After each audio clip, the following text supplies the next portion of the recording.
Hey guys, so doing a narcissism video, kind of over pop culture and all the bullshit. It's all cyclical anyway, so it's kind of like, um, hey baby, got my cat.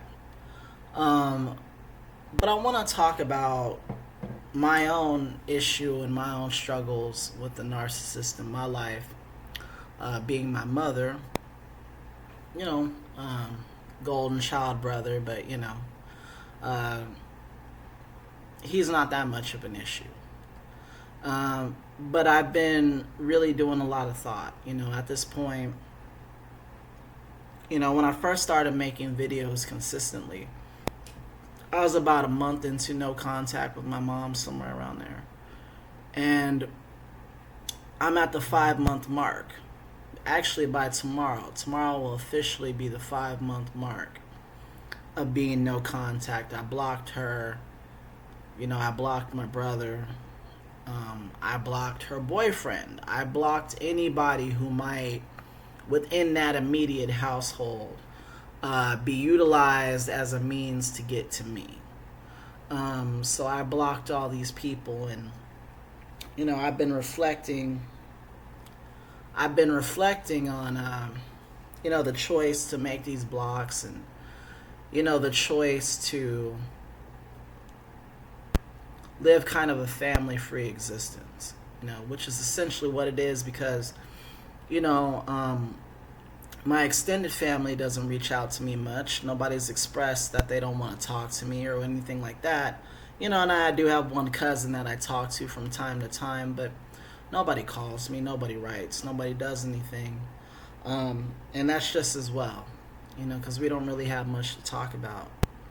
But I've been thinking a lot about, this 5 month mark and all the things that could come from being no contact. And when I think about it, it's interesting, because it's like, on one hand, I know there's always the ever-present threat, that she could die. And we will have not resolved anything. We will have not, you know, um,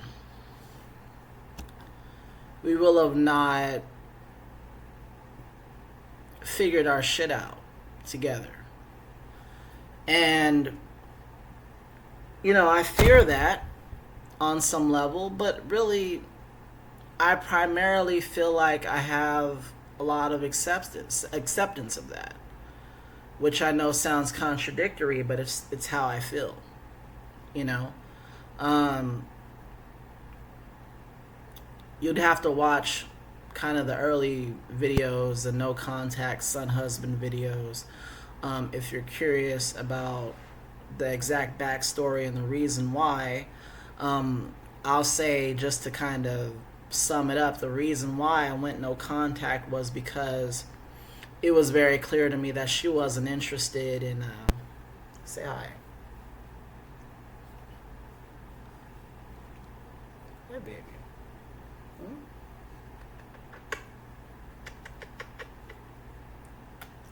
Ah, don't bite me. Go on down. It was very interested, or clear, based on my interaction with her, that she wasn't interested in resolving anything. I had sent her a text outlining my issues with her, and her response was to ignore it and to talk about other things, which, given our history, was a very big slap in my face. And I felt like, if you, as the mother, the instigator of my life, if you don't want to get right with your kids when you've been handed down some pretty significant diagnoses, then you never cared at all. Because even self-preservation, it clearly wasn't pushing her to try to even feign a desire to reconcile. So that's the backstory. But when I think about the prospect of her dying and me not being there and all that, and just imagining that I don't think I'd be necessarily welcome at the funeral for various reasons, it's interesting. I do feel that societal, obligatory, I should be there. Everybody's there for their parents when they're sick and dying. Everybody's there for their parents when they're buried. You know, all these things. You know, and when I think about those things, yeah, I feel the things I'm supposed to feel, the things that society programmed me to feel. But I also feel like a bit of peace with it. Because there are two people in this situation. And I hate to call myself a victim, but I was not the aggressor in terms of our interactions. I was the avoider. But there were two people, you know, in these situations, the various incidents of abuse, of devaluement, of viewing me as an object, of all these things. There were two individuals involved, again, with the aggrieved party being me. And here I was offering her a fucking hand. Here's my fucking hand. You're sick, I want to get right with you. I don't know what tomorrow holds for you. Nobody is promised tomorrow. Me or you. Let's get right. The second party in this situation chose to ignore that. I didn't make her ignore it. I didn't lean on her. I didn't threaten her. I didn't call her out of her name. I didn't do anything. I just honestly and earnestly damn near begged her, let's talk about this. I want to get right with you. Did nothing. So I guess I say all that to say, you know, that kind of underscores the growing comfort that I have with the idea of her dying and me not knowing about it, or being buried and me not knowing about it. Because there's more to being a mother than just giving birth. There's more to being a parent, period. Mother, father, whomever. Caretaker, grandmother, auntie, uncle, whomever. There's more to those roles than just feeding and clothing a child. That's loving a child and protecting a child. And if a child is not loved or protected, where's the connection? We've never had a strong connection. You know? And for a long time I thought, oh, that's because I'm weird and I'm a problem. And I'm the problem. I've got to clearly be the problem. But when I look back at it now, as an adult with a little bit of world experience and a little bit of understanding of cause and effect, the reason we didn't have that is because there was no love and there was no protection. She never loved and protected me. Not in a real way.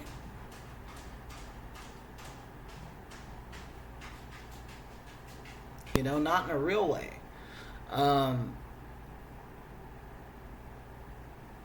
I will say the thing I do struggle with is kind of being this social minority, in the sense that, like, this is my mother, and according to the societal plan, I'm supposed to give a shit and want to be there. I'm struggling with that. I was socialized just like you. But in terms of the reality of the situation and all the things that have led us to this current juncture, I don't really feel like I feel like this. If a cousin or somebody were to reach out to me today and say your mother is dead, I would definitely feel something. but I don't think I would feel it that intensely. I guess I say all this shit to say that. I don't think I would feel that intensely. I don't think that I wouldn't be able to go on, or that I'd have to go on bereavement break from work, or some shit like that. I really don't think so. And I understand that puts me in a very unique category. And I've been in unique categories my whole life, so I'm not a stranger to it. But this is a category that involves your creator. You know, my mother created me. You know, your parents are your creators. You know, this is a rant, this is a ramble. But for those of you who are also no contact, who both struggle with the fact that you're going against what society wants you to do, and struggle with the fact that maybe you don't feel any guilt about it, you know, or you don't anticipate feeling any great, you know, rush of emotions when this person finally shakes off their mortal coil. No, you're not alone. It's natural, okay, to want to be far away from that which threatens you, be it your physical safety or your psychological safety. I've been the bad guy. I've been the one someone had to leave alone. And I don't hold ill will toward them. Okay? Because I understood cause and effect. Those of us who have gone no contact with our parents, whomever, spouse, whatever it is, we understand cause and effect. You know, and the cause was a childhood with a child. The cause was a mother who competed with me rather than loved me. The cause was a mother who endangered her child. The cause was a mother who valued the pleasure of her pussy over the safety of her child. The cause was being hungry in a house where my mom's buying Benzes and stupid bullshit and spending thousands of dollars in Vegas while there's no food in the fucking pantry except shit nobody wants to eat. That's the cause. And the effect is an adult who's far more successful than her, who's far more together than her, who has a better career than her, realizing that they were never the issue and that she was the fucking issue, largely. I'm not perfect. And realizing that their lives are better without her. My life is better without my mom. My life is better without my family. My life is better without people who feel that I'm obligated to be in their presence when they've done nothing to keep my attention, my loyalty, my trust, my interest, any of that. They've done nothing. And I also think, you know, I'm 37, I'm getting older. As a consequence of getting older, you know, I don't know if your internal clock just starts ticking and you're like, I don't want to deal with bullshit, so I don't give a fuck. If something doesn't serve me and something doesn't feel right, the older I get, the less I care about walking away from it. I could take it or leave it, because I've developed a solid core through years of extensive internal work. So when you've got somebody who's fed up, someone who's maturing within themselves as a human being, and someone who's been mistreated, you know, that's the trifecta for no contact.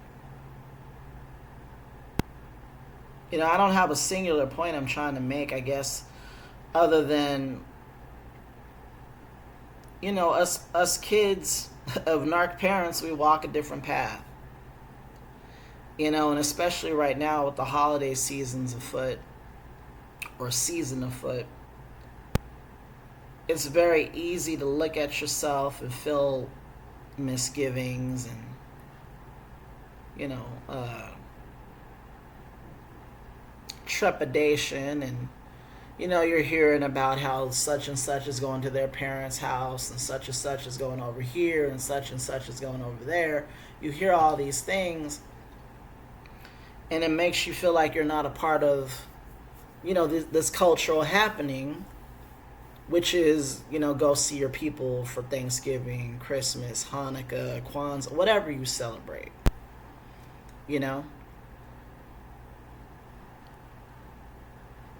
And that can be rough, because so much of how we identify ourselves is through the narrative.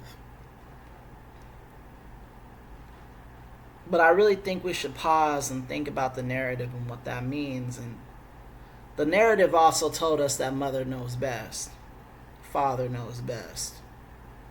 And I think people like us have lived lives that have shown that if there's anything we know for sure, mother and father don't always know best. Our spouse, our boyfriends, our girlfriends don't always know what's best. Hold true to your beliefs. Hold true to yourself. Don't let people shame you into going against your instinct. Because what all they're doing, and I guess this is a good point to bring up. When you meet someone who says, yeah, I'm going to, my parents' house for Christmas, and it's wonderful, and we always have a turkey, and we have this, and a beautiful tree, and auntie blah blah blah's there, and it's wonderful, and there's snow, and ain't nothing like family in the holidays. When you hear that shit, and you respond with, well, I got a different situation. I'm probably going to work for the holidays, or I'm going to spend it by myself, or with a boyfriend or a girlfriend, or whatever it is, my kid, whatever it is, right?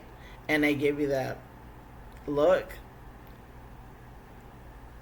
Understand that for a lot of people that give you that business and give you that look and give you that bullshit, they wish they had half the balls you had, because they can't stand their family either. But they're caught up in what they're supposed to do rather than what they know is right for them to do to maintain their safety and their psychological sanity. They wish they had the balls to do what we do. They wish they had the nerve to call a situation what it is: an abusive situation, a fucked up situation. Chronic diminishing returns, bad vibes. They don't have the balls to do it. We do. Just hold on to that. Happy holidays.